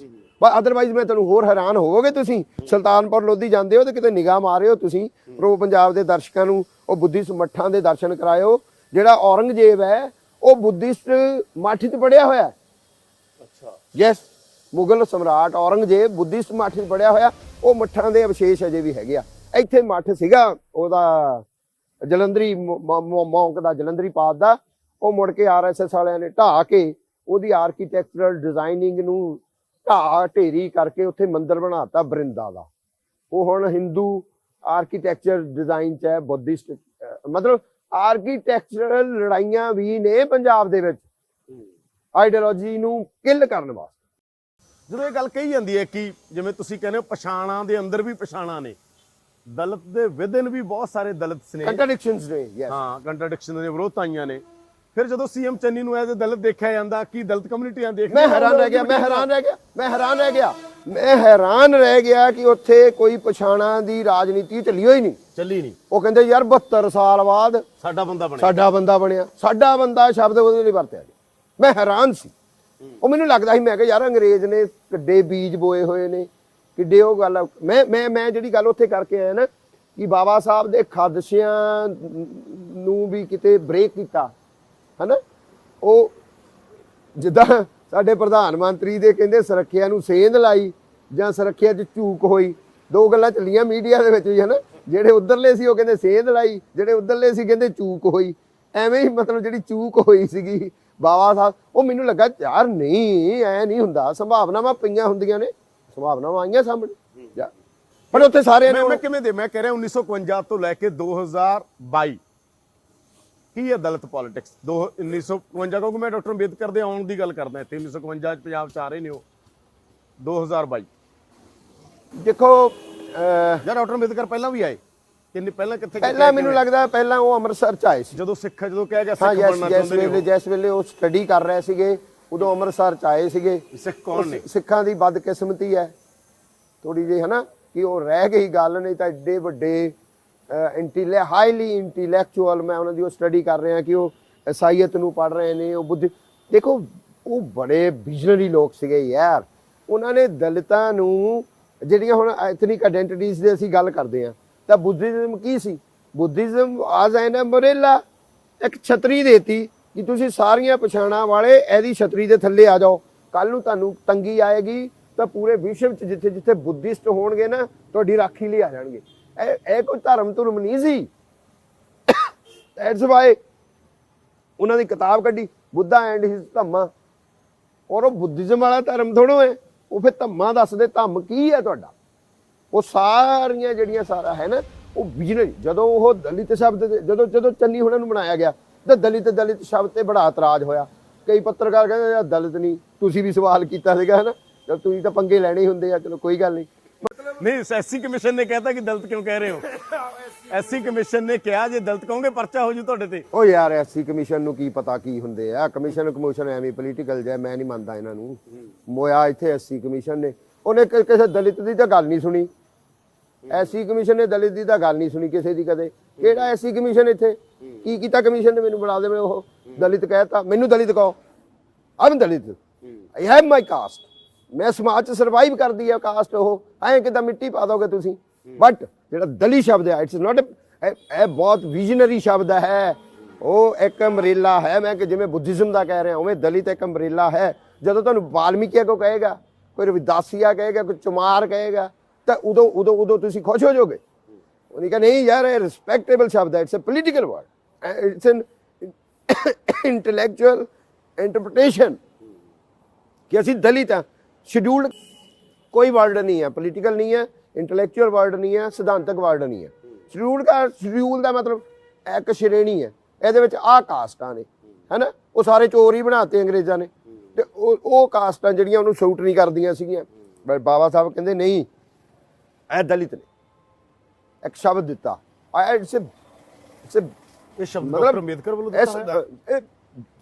ਪਹਿਲਾਂ ਜੋਤੀਰਾਓ ਫੂਲੇ ਹੋਣਾ ਨੇ ਇਸਤੇਮਾਲ ਕੀਤਾ ਸੀ ਦਲਿਤ ਸ਼ਬਦ, ਔਰ ਦਲਿਤ ਸ਼ਬਦ ਦੀ ਸਿਧਾਂਤਕੀ ਜਿਹੜੀ ਹੈ ਉਹ ਸਾਰੀ ਬਾਬਾ ਸਾਹਿਬ ਡਾਕਟਰ ਅੰਬੇਡਕਰ ਹੋਣਾ ਨੇ। ਜਦ ਉਹਨਾਂ ਦੀ ਜਿਹੜੀ ਉਹਦੀ ਆਈਡੀਓਲੋਜੀਕਲ ਡਿਫਾਈਨ ਕੀਤਾ, ਦੀ ਇੰਟਰਪ੍ਰੀਟੇਸ਼ਨ ਕੀਤੀ, ਉਹ ਡਾਕਟਰ ਅੰਬੇਡਕਰ ਨੇ। ਉਹ ਡਾਕਟਰ ਫਿਰ ਦਲਿਤ ਪੈਂਥਰ ਬਣਿਆ, ਦਲਿਤ ਪੈਂਥਰ ਉਹ ਬਲੈਕ ਪੈਂਥਰ ਤੋਂ ਬਣਿਆ, ਬਾਹਰ ਤਰਜ ਤੇ ਬਣਿਆ। ਉਹਨਾਂ ਦਾ ਆਪਸ ਵਿੱਚ ਹੀ ਸੰਬੰਧ ਵੀ ਰਿਹਾ। ਅਮਰੀਕਾ ਜਿਹੜੇ ਬਲੈਕ ਪੈਂਥਰ ਦੀ ਇੱਥੇ ਦਲਿਤ। ਤੇ ਮੈਂ ਜਿਹੜੀ ਗੱਲ ਕਰ ਰਿਹਾ ਸੀ, ਗੱਲ ਵਿੱਚ ਫਿਰ ਰਹਿ ਗਈ ਉਹ 1951 ਤੋਂ ਲੈ ਕੇ 22 ਤੱਕ ਦੀ ਦਲਿਤ ਰਾਜਨੀਤੀ ਕੀ ਕਹਿੰਦੀ ਹੈ? ਦੇਖੋ ਪੰਜਾਬ ਦੇ ਵਿੱਚ ਨਾ ਜਿਹੜੀ ਦਲਿਤ ਸਿਆਸਤ ਆ, ਚੋਣਾਂ ਦੀ ਹੈ ਜਾਂ ਜਿਹੜੀ ਵੀ ਆਪਾਂ ਗੱਲਦੇ ਆ, ਉਹਦੇ ਵਿੱਚ ਦਲਿਤ ਨਾ ਪੰਜਾਬ 'ਚ ਜਿੱਥੇ ਵੱਡੀ ਸੰਖਿਆ ਦੇ ਵਿੱਚ ਵੀ ਸੀਗਾ ਹੈ ਨਾ, ਤਾਂ ਉਹ ਵੀ ਥੱਲੇ ਲੱਗ ਵੀ ਸਿਆਸਤ ਹੈ। ਮੈਂ ਜਦੋਂ ਆ ਧਰਮ ਮੰਡਲ ਮੂਵਮੈਂਟ ਦੀ ਗੱਲ ਕਰਦਾ ਜਾਂ ਉਹਨਾਂ ਨੂੰ ਦੇਖਦਾ, ਤਾਂ ਉਹ ਜਿਹੜੀਆਂ ਲੜਾਈਆਂ ਸੀਗੀਆਂ, ਬਰਾਤ ਆਈ ਹੈ, ਬਰਾਤ ਕਿਤੇ ਜੰਗਲ ਪਾਣੀ ਗਈ ਹੈ, ਛੱਪੜ 'ਚ ਹੱਥ ਧੋ ਲੈਣੇ, ਤਾਂ ਉਹਨਾਂ ਦੀ ਮਾਰ ਕੁਟਾਈ ਹੋਈ ਆ। ਦੁਆਬੇ ਦੇ ਬਨਾਲਾ ਪਿੰਡ ਦੇ ਵਿੱਚ ਕਾਮਲ ਹਰਕਿਸ਼ਨ ਸਿੰਘ ਸੁਰਜੀਤ ਦੇ ਪਿੰਡ ਦੀਆਂ ਘਟਨਾਵਾਂ ਨੇ। ਜਾਂ ਬਾਬੂ ਮੰਗੂ ਰਾਮ ਮੁੱਗੋਵਾਲ ਹੋਣੀ ਸਮਾਗਮ ਕਰਾਉਂਦੇ ਨੇ, ਤਾਂ ਕਿਵੇਂ ਫਿਰ ਅੰਗਰੇਜ਼ ਤਾਂ ਉਹਨਾਂ ਨੂੰ ਪਾੜ ਰਿਹਾ ਸੀ ਸਾਰਿਆਂ ਨੂੰ ਹੈ ਨਾ। ਸ਼ਹੀਦ ਭਗਤ ਸਿੰਘ ਦਾ ਇੱਕ ਆਰਟੀਕਲ ਹੈ ਅਛੂਤ ਦਾ ਸਵਾਲ, ਬਹੁਤ ਇੰਪੋਰਟੈਂਟ ਸਵਾਲ ਆ। ਉਹ ਕਹਿੰਦਾ ਯਾਰ ਤੁਹਾਡੀ ਲੜਾਈ ਦੇ ਨਾਲ ਮੈਂ ਖੜਾ, ਤੁਹਾਡੀ ਸਹਿਮਤ ਆ, ਤੁਹਾਡੇ ਨਾਲ ਜ਼ਿਆਦਤੀਆਂ ਹੋਈਆਂ, ਤੁਹਾਡੇ ਨਾਲ ਅਨਟੱਚੇਬਿਲਟੀ ਹੋਈ, ਤੁਹਾਡੇ ਨਾਲ ਸਾਰਾ ਕੁਝ ਹੋਇਆ, ਪਰ ਤੁਸੀਂ ਕਿਸੇ ਦੇ ਹੱਥ 'ਚ ਨਾ ਵਿਕ ਜਾਓ। ਜਿਹੜੀ ਆਪਾਂ ਐਥਨਿਕ ਆਇਡੈਂਟੀਟੀ ਦੀ ਗੱਲ ਕਰਦੇ ਹਾਂ, ਪਛਾਣਾਂ ਦੀ ਰਾਜਨੀਤੀ ਦੀ ਗੱਲ ਕਰਦੇ, ਤਾਂ 100 ਸਾਲ ਪਹਿਲੇ ਭਗਤ ਸਿੰਘ ਲਿਖ ਰਿਹਾ, 100 ਸਾਲ ਪਹਿਲੇ ਬਾਬਾ ਸਾਹਿਬ ਅਲਰਟ ਕਰ ਰਹੇ ਨੇ, ਤੇ ਉਹ ਸਾਰੀਆਂ ਫਿਰ ਭੁਗਤ ਭੋਗੀ ਪੰਜਾਬੀ ਭੋਗਦਾ ਆ ਉਹ ਸਾਰਾ ਹੈ ਨਾ। ਜਿਹੜੇ ਨੁਮਾਇੰਦੇ ਜਾਂਦੇ ਨੇ, ਰਿਜ਼ਰਵ ਸੀਟਾਂ ਆਪਣੀਆਂ 34 ਨੇ ਪੰਜਾਬ ਦੀਆਂ ਹੈ ਨਾ, 34 ਨੁਮਾਇੰਦੇ ਜਾਂਦੇ ਨੇ, ਉਹ ਦਲਿਤਾਂ ਵੱਲੋਂ ਜਾਂਦੇ ਨੇ, ਰਿਜ਼ਰਵ ਵੱਲੋਂ, ਹੈ ਬਟ ਉਹਨਾਂ ਦੀ ਲੋਇਲਟੀ ਜਿਹੜੀ ਹੈ ਆਪਣੀਆਂ ਪਾਰਟੀਆਂ ਪ੍ਰਤੀ ਹੈ। ਜਿਹੜਾ ਕਾਂਗਰਸੀ ਜਾਂਦਾ ਉਹ ਕਾਂਗਰਸੀ ਆ, ਜਿਹੜਾ ਅਕਾਲੀ ਜਾਂਦਾ ਉਹ ਅਕਾਲੀ ਆ, ਜਿਹੜਾ ਬੀਜੇਪੀ ਜਾਂਦਾ ਉਹ ਬੀਜੇਪੀ ਆ, ਜਿਹੜਾ ਹੋਰ ਜਾਂਦਾ ਜਿਹੜੀ ਵੀ ਪਾਰਟੀ ਵੱਲੋਂ ਜਾਂਦਾ, ਜਾਂ ਈਵਨ ਆਜ਼ਾਦ ਵੀ ਜਾਂਦਾ ਹੈ ਨਾ, ਤਾਂ ਦਲਿਤਾਂ ਵੱਲੋਂ ਨਹੀਂ ਗਿਆ ਅੱਜ ਤੱਕ। ਉਹਨਾਂ ਦੇ ਉਹ they are loyal to their party. Dalit ਨੇ ਦੁਖਾਂਤ ਭੋਗਣਾ ਸੀ, ਉਹ ਭੋਗਿਆ। ਇਸੇ ਕਰਕੇ ਕਿ ਦਲਿਤ ਪੋਲਿਟਿਕਸ ਦਾ ਉਭਾਰ ਆ ਜਿਹੜਾ ਉਸ ਤਰੀਕੇ ਨਾਲ ਨਹੀਂ ਹੁੰਦਾ, ਜਾਂ ਇੱਕ ਦੌਰ 'ਚ ਹੋਣਾ ਹੀ ਸੀਗਾ, ਕਿਉਂਕਿ ਲੈਫਟ ਦਾ ਦਬਦਬਾ ਸੀ ਪੂਰੀ ਦੁਨੀਆ 'ਚ। ਪਹਿਲਾਂ ਕਲਾਸ ਦੀ ਗੱਲ ਹੁੰਦੀ ਸੀ, ਫਿਰ ਆਇਡੈਂਟੀਟੀ ਦੀ ਪੋਲਿਟਿਕਸ ਹੋਣ ਲੱਗੀ ਪੂਰੀ ਦੁਨੀਆ ਦੇ ਅੰਦਰ ਹੀ। ਅਸੀਂ ਦੇਖਿਆ ਪਛਾਣਾਂ ਦੇ ਸਵਾਲ ਤਿੱਖੇ ਹੋਏ ਜਿਸ ਤਰੀਕੇ ਲੈਫਟ ਨਾਲ ਦਾ ਤਾਂ ਨਾ, ਮੈਂ ਫਰੰਟ ਤੇ ਤੁਹਾਨੂੰ ਮੈਂ ਲੈਫਟ ਬਾਰੇ ਇੱਕ ਗੱਲ ਕਰਨੀ, ਮੈਂ ਸਿੰਪੈਥਾਈਜ਼ਰ ਹਾਂ ਉਹਨਾਂ ਦਾ। ਮੈਂ ਕਿਸੇ ਪੋਲੀਟੀਕਲ ਪਾਰਟੀ ਨਹੀਂ, ਬਟ ਮੈਂ ਲੈਫਟ ਦਾ ਸਿੰਪੈਥਾਈਜ਼ਰ ਹਾਂ। ਮੇਰਾ ਕਿਤੇ ਨਾ ਕਿਤੇ ਮਨ ਉਧਰ ਨੂੰ ਡੋਲਦਾ ਹੈ, ਕਦੇ ਡੋਲਦਾ ਹੈ। ਪਰ ਜਿੰਨੇ ਕ੍ਰਿਮੀਨਲ ਜਿਹੇ ਬੰਦੇ ਮੈਂ ਲੈਫਟ 'ਚ ਦੇਖੇ ਹੋਏ ਨੇ, ਦੂਜੀਆਂ ਪਾਰਟੀਆਂ ਵਾਂਗ ਹੀ ਆ ਉਹ ਬੰਦੇ ਭਾਰਤੀ ਸਮਾਜ ਨੂੰ, ਮੈਂ ਭਾਰਤੀ ਸਮਾਜ ਹੁਣ ਕਹਿ ਰਿਹਾ, ਸਮਝ ਹੀ ਨਹੀਂ ਸਕੇ। ਕਾਸਟ ਨੂੰ ਨਹੀਂ ਸਮਝ ਸਕੇ, ਆਇਡੈਂਟੀਟੀ ਮਰਦ ਦੇ ਦਾਬੇ ਨੂੰ ਨਹੀਂ ਸਮਝ ਸਕੇ, ਕਲਚਰਲ ਹੈਜਮਨੀ ਨੂੰ ਨਹੀਂ ਸਮਝ ਸਕੇ, ਆਈਡੀਓਲੋਜੀਕਲ ਆਇਡੈਂਟੀ ਨੂੰ ਵੀ, ਰਿਲੀਜੀਅਸ ਆਇਡੈਂਟੀ ਨੂੰ, ਧਾਰਮਿਕ ਪਛਾਣਾਂ ਨੇ ਜਿਹੜੀਆਂ, ਹੈਨਾ, ਮਤਲਬ ਕਿਹੜਾ ਜੀ ਉਹ ਉਹਨਾਂ ਦੀ ਇੱਕ ਸਮਝ ਰਹੀ ਕਿ ਸਰੋਵਰ ਦਾ ਪਾਣੀ ਜਿਹੜਾ ਕਹਿੰਦੇ ਨਾਸਤਿਕਤਾ ਦਾ ਕਨਸੈਪਟ ਸੀ, ਯੈਸ, ਔਰ ਨਾਸਤਿਕ ਰੱਦ ਕਰਨ ਵਾਲਾ ਇੱਕ ਹੁੰਦਾ ਕਿਸੇ ਗੱਲ ਨੂੰ ਅੰਡਰਸਟੈਂਡ ਕਰਨਾ, ਇੱਕ ਰੱਦ ਕਰ ਦੇਣਾ। ਰੱਦ ਕਰਨਾ ਸਭ ਤੋਂ ਸੌਖਾ ਹੁੰਦਾ। ਜੇ ਮੈਂ ਕਹਾਂ ਕਾਲੀ ਨੂੰ ਰੱਦ ਕਰਦਾ, ਇਹ ਤਾਂ ਸੌਖੀ ਗੱਲ ਆ। ਜੇ ਮੈਂ ਕਹਾਂ ਕਾਲੀ ਨੂੰ ਸਮਝਣਾ, ਉਹ ਯਾਰ ਰੱਦ ਵੀ ਕਿੱਥੇ ਕਰਦੇ ਸੀਗੇ, ਘਰੇ ਖੰਡ ਪਾਠ ਕਰਾ ਲੈਂਦੇ ਸੀਗੇ। ਉਹ ਕਿਤੇ ਕਾਮਰੇਡ ਨੂੰ ਪੁੱਛਿਆ, ਕਹਿੰਦਾ ਵੀ ਆਪਾਂ ਇਹਦੇ ਤੇ ਰਹੀਏ, ਮੁੱਦੇ ਤੇ ਰਹੀਏ। ਦਲਿਤ ਵਰਸੇ ਜਿਹੜਾ ਤੁਸੀਂ ਕਹਿੰਦੇ ਹੋ ਲੈਫਟ ਤੇ ਦਲਿਤ ਦਾ ਰਿਸ਼ਤਾ ਜਿਹੜਾ ਤੁਸੀਂ ਕਹਿੰਦੇ ਹੋ, ਉਹਨਾਂ ਨੇ ਅੰਡਰਸਟੈਂਡ ਨਹੀਂ ਯਾਰ। ਇਹਨੀ ਖੇਤ ਮਜ਼ਦੂਰ ਯੂਨੀਅਨ ਨਹੀਂ ਬਣਨ ਦਿੱਤੀ ਕਾਮਰੇਡਾਂ ਨੇ, ਕਿਸਾਨ ਯੂਨੀਅਨ। ਅੱਜ ਕੀ ਹੋਇਆ ਉੱਥੇ? ਮੈਂ ਕਿਸਾਨ ਅੰਦੋਲਨ ਦੇ ਫੇਵਰ 'ਚ ਹਾਂ, ਮੈਂ ਉਹਨਾਂ ਦੀ ਲੜਾਈ ਦੇ ਫੇਵਰ 'ਚ ਹਾਂ। ਮੈਂ ਜੋ ਮੋਦੀ ਨੂੰ ਢਾਇਆ ਮੈਂ ਉਹਦੇ ਫੇਵਰ 'ਚ ਹਾਂ, ਜੋ ਮੋਦੀ ਨੂੰ ਦੜਾਇਆ ਉਹਦੇ ਫੇਵਰ 'ਚ ਹਾਂ। ਪਰ ਉੱਥੇ ਉਹਨਾਂ ਨੇ ਕਿਸਾਨ ਮਜ਼ਦੂਰ ਏਕਤਾ ਦੇ ਨਾਅਰੇ ਲਾਏ ਆ। ਮਜ਼ਦੂਰ ਕਿੱਥੇ ਸੀਗਾ ਯਾਰ? ਉੱਥੇ ਹੈ ਹੀ ਨਾ ਸੀ, ਐਵੇਂ ਮਾਰਦੇ ਅਸੀਂ। ਕੰਟਰਾਡਿਕਸ਼ਨ ਇਜ਼ ਦੇਅਰ ਐਂਡ ਦੇ ਨੋ ਦਿਸ ਆਲ। ਕਿਉਂ ਭੱਜਣਾ ਪਈਆਂ ਰਹੀਆਂ ਉਹ ਗਰਾਹਾਂ ਨੂੰ? ਕਿਉਂ ਉਹਨੇ ਪੰਜਾਬੀ ਟ੍ਰਿਬਿਊਨ 'ਚ ਆਰਟੀਕਲ ਲਿਖਿਆ? ਕਿਉਂ ਮੁਲਕ ਦਾ ਆਰਟੀਕਲ ਆ ਗਿਆ? ਕਿਉਂ ਭਾਜੀ ਗੁਰਸ਼ਰਨ ਦੀ ਧੀ ਨਵਸ਼ਰਨ ਦਾ ਆਰਟੀਕਲ ਆ ਗਿਆ ਵੀ ਸਾਨੂੰ ਆਹ ਚਿੰਤਾ ਪਈ ਆ, ਅਸੀਂ ਖੇਤ ਮਜ਼ਦੂਰ ਕਿੱਦਾਂ ਜੋੜਨੇ ਆ? ਜਦੋਂ ਜਿੱਤ ਹੋਈ ਫੇਰ ਕਿਸਾਨਾਂ ਦੀ ਜਿੱਤ ਹੋ ਗਈ, ਮਜ਼ਦੂਰ ਸ਼ਬਦ ਹੀ ਫੇਰ ਉੱਡ ਗਿਆ। ਹੁਣ ਵੀ ਉੱਡਿਆ ਹੋਇਆ, ਕਿਉਂਕਿ ਕੰਟਰਾਡਿਕਸ਼ਨ ਹੈ ਨਾ ਸਮਾਜ। ਯਾਰ ਮੈਂ ਕਹਿ ਰਿਹਾ ਕਿ ਤੁਸੀਂ ਕਹਿੰਦੇ ਹੋ ਪਹਿਲੀ ਵਾਰ ਦੇਖਣ ਨੂੰ ਮਿਲ ਰਿਹਾ ਹੈ ਕਿ ਬਿਯੋਂਡ ਦਲਿਤ ਦੀਆਂ ਜਿਹੜੀਆਂ ਲੇਅਰਸ ਨੇਗੀਆਂ, ਦਲਿਤਾਂ ਦੀਆਂ ਪਛਾਣਾਂ ਨੇ ਜਿਹੜੀਆਂ ਵੱਖ-ਵੱਖ ਕਾਸਟ ਨੇ, ਦਲਿਤ ਕੱਟ ਹੋਈਆਂ, ਉਹ ਕੱਟ ਹੋ ਕੇ ਚੰਨੀ ਦੇ ਨਾਂ ਤੇ। ਹਾਂ, ਕਿਵੇਂ ਹੋ ਗਿਆ? ਮੈਂ ਇਹੀ ਪੁੱਛ ਰਿਹਾ। ਮੈਂ ਹੈਰਾਨ, ਮੈਨੂੰ ਮੈਂ ਹੈਰਾਨ। ਤੁਸੀਂ ਸਮਝ ਰਹੇ ਹੋ ਇਸ ਫੈਨੋਮੇਨਨ ਨੂੰ? ਮੈਂ ਬਿਲਕੁਲ ਸਮਝ ਰਿਹਾ, ਮੈਂ ਬਿਲਕੁਲ ਸਮਝ ਰਿਹਾ। ਔਰ ਇਹ ਹੋ ਚੋਣਾਂ ਤੋਂ ਬਾਅਦ ਆਪਾਂ ਇੰਟਰਵਿਊ ਕਰੀਏ, ਚੋਣਾਂ ਤੋਂ ਬਾਅਦ ਲੱਗੇ ਕਿ ਨਹੀਂ ਯਾਰ ਮੇਰੀ ਅੰਡਰਸਟੈਂਡਿੰਗ ਕਿਤੇ ਗਲਤ ਸੀ। ਮੈਨੂੰ ਨਹੀਂ ਲੱਗਾ, ਕਿਉਂਕਿ ਬਹੁਤੇ ਲੋਕ ਕਹਿੰਦੇ ਨੇ ਇੱਥੇ ਕਾਂਸੀ ਰਾਮ ਨੇ ਵੱਡਾ ਐਕਸਪੈਰੀਮੈਂਟ ਕੀਤਾ, ਇੱਥੇ ਪਛਾਣ ਦੀ ਰਾਜਨੀਤੀ 'ਚ ਕਾਂਸੀ ਰਾਮ ਕਾਮਯਾਬ ਨਹੀਂ ਹੋਇਆ, ਤਾਂ ਸੀਐਮ ਚੰਨੀ ਦੇ ਨਾਂ ਤੇ ਦਲਿਤ ਪੋਲਰਾਈਜੇਸ਼ਨ ਨਹੀਂ। ਕਾਂਸੀ ਰਾਮ ਕਾਮਯਾਬ ਹੋਇਆ, ਕਾਂਸੀ ਰਾਮ ਨੂੰ ਖੁਦ ਹਾਰ ਗਏ ਸੀਗੇ ਇੱਕ ਵਾਰ। ਨਹੀਂ, ਕੋਈ ਗੱਲ ਨਹੀਂ, ਚੋਣਾਂ ਹਾਰਨਾ ਹੋਰ ਹੁੰਦਾ ਆ, ਸਮਾਜ ਜਗਾਉਣਾ ਹੋਰ। ਪਰ ਯੂਪੀ ਵਾਂਗੂ ਇੱਥੇ ਤਾਂ ਨਹੀਂ ਹੋਇਆ ਹੈ। ਕੋਈ ਗੱਲ ਨਹੀਂ, ਇੱਥੇ ਦੀ ਸਥਿਤੀ ਹੋਰ ਹੈ, ਬਟ ਤਾਂ ਹੀ ਹੋਰ ਆ। ਉਸੇ 'ਚ ਹੀ ਬੋਲਦੇ ਨੇ ਉਹ, ਕਹਿੰਦੇ ਜਿਹੜੀ ਪੰਜਾਬ ਦੀ ਡੈਮੋਗ੍ਰਾਫੀ ਆ ਉਹ ਇਸ ਤਰ੍ਹਾਂ ਦੀ ਹੈ ਕਿ ਇਹਦੇ 'ਚ ਕੋਈ ਵੀ ਇਸ ਤਰ੍ਹਾਂ ਦਾ ਪੋਲਰਾਈਜੇਸ਼ਨ, ਦਲਿਤ ਪੋਲਰਾਈਜੇਸ਼ਨ ਹੋਣਾ ਬਹੁਤ ਔਖਾ। ਯਾਰ ਮੈਂ ਤਾਂ ਹੈਰਾਨ ਰਹਿ ਗਿਆ। ਮੈਂ ਦੋ ਗੱਲਾਂ ਤੇ ਮੈਂ ਕਹਿੰਦਾ ਦਲਿਤ ਦੇ ਤੇ ਆਪਾਂ ਕਹਿੰਦੇ ਕਿ ਉਹ ਇਸ਼ੂ ਨਹੀਂ ਖੜਿਆ ਹੋਇਆ ਪਛਾਣ ਦੀ ਰਾਜਨੀਤੀ ਦਾ। ਭਾਈ ਇਹ ਰਵਿਦਾਸੀਆ ਆ ਜਾਂ ਇਹ ਮਜ਼੍ਹਬੀ ਸਿੱਖ ਆ ਜਾਂ ਇਹ ਫਲਾਂ ਆ। ਮੈਂ ਕਹਿੰਦਾ ਜਦੋਂ ਮੋਦੀ ਚੰਨੀ ਹੋਈ ਆ, ਪੰਜਾਬੀਆਂ ਨੇ ਉਹਨੂੰ ਹਿਰਦੇ ਤੇ ਚੱਕ ਲਿਆ ਯਾਰ। ਅੱਜ ਉਹਦਾ ਨਾਂ ਉਹਨਾਂ ਨੇ ਅਨਾਉਂਸ ਕਰਤਾ, ਸਮਝ ਲਓ ਇੱਕ ਕਿਸਮ ਦਾ ਟੇਢੇ ਤਰੀਕੇ ਦੇ ਨਾਲ। ਸੋਨੂ ਸੂਦ ਵਾਲੀ ਵੀਡੀਓ 36 ਸੈਕਿੰਡ ਦੀ ਵੀਡੀਓ, 18 ਸੈਕਿੰਡ, ਉਹ 18 ਉਹ ਕਾਂਗਰਸ ਦੇ ਮੇਨ ਪੇਜ ਤੋਂ ਟਵੀਟ ਹੋ ਜਾਂਦਾ। ਉਹ ਇਹਦਾ ਮਤਲਬ ਕੀ ਆ? ਉਹਨੇ ਪੰਜਾਬੀਆਂ ਦੀ ਆਵਾਜ਼ ਪਛਾਣੀ ਯਾਰ। ਪੰਜਾਬੀਆਂ ਨੇ ਇਕੱਲਾ ਦਲਿਤ ਹੋਣ ਕਰਕੇ ਦਲਿਤਾਂ ਨੇ ਨਹੀਂ ਉਹਨੂੰ ਚੱਕਿਆ। ਅਲੱਗ ਗੱਲ ਆ, ਹੁਣ ਤੁਸੀਂ ਉਹਦਾ ਆਪਦਾ ਪਰਸਨਲ ਫੈਕਟਰ ਨਾ ਲੈ ਕੇ ਆਓ, ਉਹ ਅਲੱਗ ਗੱਲ ਆ। ਮੈਂ ਐਨਾਲਿਸਿਸ ਭਾਲ ਰਿਹਾ ਤੁਹਾਡੇ ਤੋਂ, ਪੋਲੀਟੀਕਲ ਐਨਾਲਿਸਿਸ। ਕੀ ਇਹ ਸੀਐਮ ਚੰਨੀ ਦਾ ਐਜ਼ ਏ ਦਲਿਤ ਸਮਾਜ ਨੂੰ ਪੋਲਰਾਈਜ਼ ਕਰੇਗਾ? ਕਿਉਂਕਿ ਉਲਟਾ ਇਹ ਹੈਗਾ, ਬਹੁਤ ਸਾਰੇ ਲੋਕ ਜਿਵੇਂ ਡਾਕਟਰ ਪ੍ਰਮੋਦ, ਬਹੁਤ ਸਾਰੇ ਲੋਕ ਕਹਿੰਦੇ ਨੇ ਕਿ ਇੰਨਾ ਸੌਖਾ ਨਹੀਂ ਆ ਪੰਜਾਬ ਦੇ ਅੰਦਰ, ਇਸ ਤਰ੍ਹਾਂ ਦੀ ਪੋਲਿਟਿਕਸ ਕਦੇ ਖੜੀ ਨਹੀਂ ਹੋਈ। ਬਹੁਤ ਸਾਰੇ ਲੋਕਾਂ ਨੇ ਕੋਸ਼ਿਸ਼ ਕੀਤੀ, ਧਰਮ ਦੇ ਨਾਂ ਤੇ ਮੈਨੂੰ ਇਹ ਦੱਸੋ, ਸਿੱਖਾਂ ਦੇ ਨਾਂ ਤੇ ਤੁਸੀਂ ਮੈਨੂੰ ਦੱਸੋ, ਸਿੱਧੂ ਲੱਭ ਨਹੀਂ ਰਿਹਾ? ਸਿੱਧੂ ਕਿੱਥੇ ਚਲੇ ਗਿਆ? ਨਵਜੋਤ ਸਿੰਘ ਸਿੱਧੂ ਉਹ ਕਿੱਥੇ ਆ? ਪੰਜਾਬੀਆਂ 'ਚ ਲੱਭ ਲਓ ਯਾਰ। ਤੁਸੀਂ ਤਾਂ ਫਿਰਦੇ ਆ ਪੂਰੇ ਪੰਜਾਬ 'ਚ, ਮੈਂ ਤਾਂ ਨਹੀਂ ਫਿਰਦਾ। ਮੈਂ ਫਿਰਾਂਗਾ ਵੈਸੇ, ਇੱਥੋਂ ਮੈਂ ਫਿਰਦਾ, ਪਰ ਤੁਸੀਂ ਤਾਂ ਫਿਜ਼ੀਕਲੀ ਫਿਰਦੇ ਆ। ਮੈਨੂੰ ਨਵਜੋਤ ਸਿੱਧੂ ਲੱਭ ਦਿਓ, ਉਹਦੀ ਕੋਈ ਵੀਡੀਓ ਦੇਖਣ ਲਈ ਤਿਆਰ ਨਹੀਂ ਐ ਇਸ ਟਾਈਮ। ਉਹਦੀ ਕੋਈ ਵੀਡੀਓ ਦੇਖਣ ਲਈ ਤਿਆਰ ਨਹੀਂ ਆ। ਮੈਂ ਨਹੀਂ ਚੰਨੀ ਬਣਦਾ, ਬਣੇ ਨਹੀਂ ਬਣਦਾ, ਮੈਂ ਕੀ ਲੈਣਾ? ਬਟ ਆਮ ਨਾਟ ਕਾਂਗਰਸੀ, ਆਮ ਨਾਟ ਅਕਾਲੀ, ਹੈ ਨਾ। ਮੈਂ ਤਾਂ ਇੱਕ ਪੱਤਰਕਾਰ ਹਾਂ, ਇੱਕ ਰਾਈਟਰ ਹਾਂ, ਮੈਂ ਆਬਜ਼ਰਵ ਕਰਦਾ ਹੈ ਨਾ, ਜਾਗਦਾ ਰਾਈਟਰ ਹਾਂ ਮੈਂ, ਸੁੱਤਾ ਹੋਇਆ ਰਾਈਟਰ ਨਹੀਂ ਆ। ਸਾਡੇ ਰਾਈਟਰ ਸਾਰੇ ਸੁੱਤੇ ਆ ਜਾਂ ਐਵੇਂ ਸੁੱਤੇ ਹੀ ਆ, ਇਹਨਾਂ ਨੂੰ ਪਤਾ ਨਹੀਂ ਪੋਲੀਟੀਕਲ ਬੋਲਦੇ ਨਹੀਂ ਆ। ਅੱਗੇ ਆਉਣਾ ਚਾਹੀਦਾ ਤੁਹਾਨੂੰ, ਤੁਸੀਂ ਕਿਉਂ ਨਹੀਂ ਆਉਂਦੇ? ਗਜ਼ਲਾਂ ਗਾਈ ਜਾਂਦੇ ਆ, ਗਜ਼ਲਾਂ ਨੇ ਥੋੜ੍ਹਾ ਯਾਰ ਇੱਥੇ ਬਣਨਾ ਹੈਗਾ, ਤੁਸੀਂ ਬੋਲਣਾ ਵੀ ਹੁੰਦਾ ਹੈ ਨਾ, ਤੁਸੀਂ ਐਕਟਿਵਿਸਟ ਦਾ ਰੋਲ ਵੀ ਨਿਭਾਉਣਾ ਹੁੰਦਾ ਹੈ ਇੱਕ ਰਾਈਟਰ ਨੂੰ। ਓਏ ਮੈਂ ਕਹਿੰਦਾ ਸਿੱਧੂ ਕਿੱਥੇ ਆ? ਸਿੱਧੂ ਮੈਨੂੰ ਲੱਭਾ ਹੀ ਨਹੀਂ। ਜਦੋਂ ਚੰਨੀ ਹੋਰਾਂ ਦੀ ਇਹ ਫੈਕਟਰ ਆ ਕਿ ਸਿੱਧੂ ਇਸ ਕਰਕੇ ਨਹੀਂ ਲੱਭਾ ਕਿ ਚੰਨੀ ਦੀ ਦਲਿਤ ਪੋਲਿਟਿਕਸ ਪਲੱਸ ਪੰਜਾਬੀ ਆਇਡੈਂਟੀਟੀ ਦੀ ਪੋਲਿਟਿਕਸ। ਉਹਨੇ ਪੰਜਾਬੀ ਆਇਡੈਂਟੀਟੀ ਦੀ ਗੱਲ ਕੀਤੀ ਨਾ, ਜਦੋਂ ਉਹ ਕਹਿੰਦਾ ਯਾਰ ਪੰਜਾਬੀ ਅੱਤਵਾਦੀ ਨਹੀਂ ਆ, ਤੈਨੂੰ ਕੀ ਹੋਇਆ? ਪੰਜਾਬ ਮਾਡਲ ਸਿੱਧੂ ਕੋਲ ਵੀ ਸੀ। ਇਹਦਾ ਮਤਲਬ ਕਿਤੇ ਨਾ ਕਿਤੇ ਦਲਿਤ ਪਲੱਸ ਹੁੰਦਾ ਹੋਊਗਾ ਨਾ, ਦਲਿਤ ਪਲੱਸ ਹੁੰਦਾ, ਯੈਸ ਦਲਿਤ ਪਲੱਸ। ਬਟ ਮੈਂ ਕੀ ਕਹਿ ਰਿਹਾ ਕਿ ਜਦੋਂ ਚੰਨੀ ਮੋਦੀ ਨੂੰ ਸਿੱਧਾ ਹੁੰਦਾ ਤਾਂ ਪੰਜਾਬੀ ਉਹਦੀ ਪਿੱਠ ਪਿੱਛੇ ਖੜ ਜਾਂਦਾ, ਤੇ ਸਿੱਧੂ ਵਰਗੇ ਨੂੰ ਬਗਾਤਾ ਮਾਰਦੇ ਯਾਰ ਮੈਂ ਕਰੀ ਜਾਂਦਾ। ਮਜੀਠੀਏ ਨੇ ਕਿਹਾ ਇਹ। ਅੱਛਾ ਤੁਸੀਂ ਇਹ ਦੱਸੋ, ਚਾਹੇ ਇਹ ਸਰਕਾਰ ਬਣੇ ਨਾ ਬਣੇ ਕਾਂਗਰਸ ਦੀ, ਚਾਹੇ ਸੀਐਮ ਬਣ ਨਾ ਬਣ, ਕੀ ਦਲਿਤ ਪੋਲਿਟਿਕਸ 'ਚ ਇੱਕ ਬਹੁਤ ਵੱਡਾ ਪੋਲਰਾਈਜੇਸ਼ਨ ਹੋ ਚੁੱਕਿਆ ਕਿ ਜਿਹੜੀ ਇਲੈਕਟਰਲ ਪੋਲਿਟਿਕਸ ਆ ਉਹਦੇ 'ਚ ਇਸ ਕੰਮ ਨੇ ਕਰਤਾ, ਇਹ ਕੰਮ ਹੋ ਗਿਆ 100%। ਚਾਹੇ ਅੱਗੇ ਹੋਵੇ ਜਾ ਕੇ, ਮੈਂ ਦਾਅਵੇ ਨਾ ਕਹਿਣਾ, ਤੁਹਾਨੂੰ ਰਿਜ਼ਲਟ ਵੀ ਆ ਜਾਏਗਾ, ਮੈਂ ਦਾਅਵੇ ਨਾ ਕਿ ਇਹ ਹੋ ਚੁੱਕਿਆ। ਮੈਂ ਵੀ ਰਜਾਈ 'ਚ ਬਹਿ ਕੇ ਲਿਖਣ ਵਾਲਾ ਬੰਦਾ ਨਹੀਂ ਆ, ਮੈਂ ਵੀ ਵਿਚਰਦਾ ਆ, ਮੈਂ ਵੀ ਨਿਕਲ ਜਾਂਦਾ ਕਿਤੇ ਨਾ ਕਿਤੇ ਪਿੰਡਾਂ 'ਚ।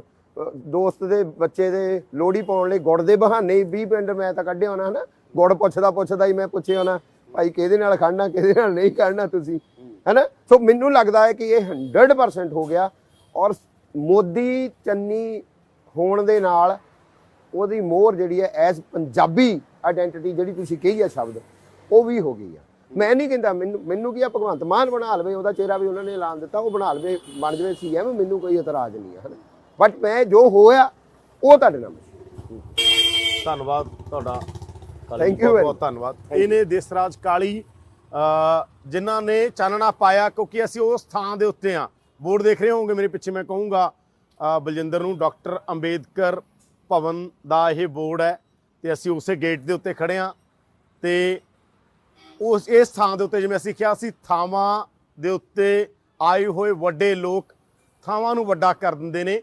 ਇਸੇ ਕਰਕੇ ਅਸੀਂ ਪੰਜਾਬ ਦੀ ਰਾਜਨੀਤੀ ਨੂੰ ਫਰੋਲਦੇ ਉਹਨਾਂ ਥਾਵਾਂ ਦੇ ਉੱਤੇ ਜਾ ਰਹੇ ਹਾਂ, ਉਹਨਾਂ ਆਰਗੈਨਿਕ ਥਾਵਾਂ ਤੇ ਜਿਹੜੀਆਂ ਥਾਵਾਂ ਦੱਸਦੀਆਂ ਨੇ ਪੰਜਾਬ ਕੀ ਹੈ, ਤੇ ਪੰਜਾਬ 'ਚ ਵੱਖ-ਵੱਖ ਤਰ੍ਹਾਂ ਦੀ ਰਾਜਨੀਤੀ ਕਿੱਥੋਂ ਸ਼ੁਰੂ ਹੁੰਦੀ ਹੈ, ਕਿਵੇਂ ਅੱਗੇ ਵੱਧਦੀ ਹੈ। ਹੁਣ ਦੇਖਦੇ ਹਾਂ 2022 ਦੀ ਰਾਜਨੀਤੀ ਪੰਜਾਬ ਨੂੰ ਕੀ ਕਹੇਗੀ।